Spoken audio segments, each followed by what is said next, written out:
nag-approve po ang NAPOLCOM dated December 13, 2023 na new schedule of fees and payments for LTAP, firearms registration, and permit to carry firearms outside residence. So, the same approved resolution by the NAPOLCOM was already published netong March 1, 2024. Then the resolution will become effective by March 16 of this year.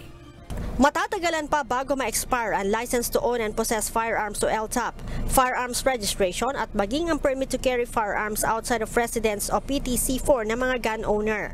Ayon kay PNP Civil Security Group Director, Police Major General Benjamin Silo Jr., alinsunod sa Republic Act 11766 mula sa 2 taong validity ng mga LTAP at firearm registration, tatagal na ito ng 5 at 10 taon, habang mula naman sa 1 taon, ginawa namang 2 taon ang validity ng permit to carry firearms outside of residence o PTC4. May bago tayong batas, yung Republic Act 11766, kung saan binago po yung haba ng validity ng iba't ibang klase ng lisensya. From 2 years, naging 5 to 10 years po at option po ng pag-apply ng lisensya o ng permit.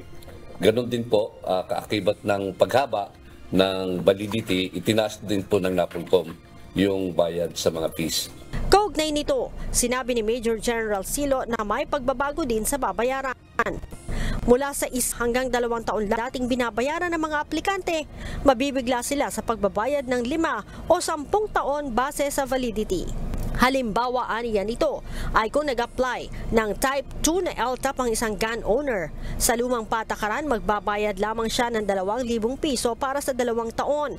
At sa bagong patakaran naman na magsisimula sa March 16, base sa NAPOLCOM Resolution 2023-1702, ang Type 2 LTAP ay nagkakahalaga ng 5,000 piso para sa 5 taon at 10,000 piso naman kung 10 taon ang piniling validity.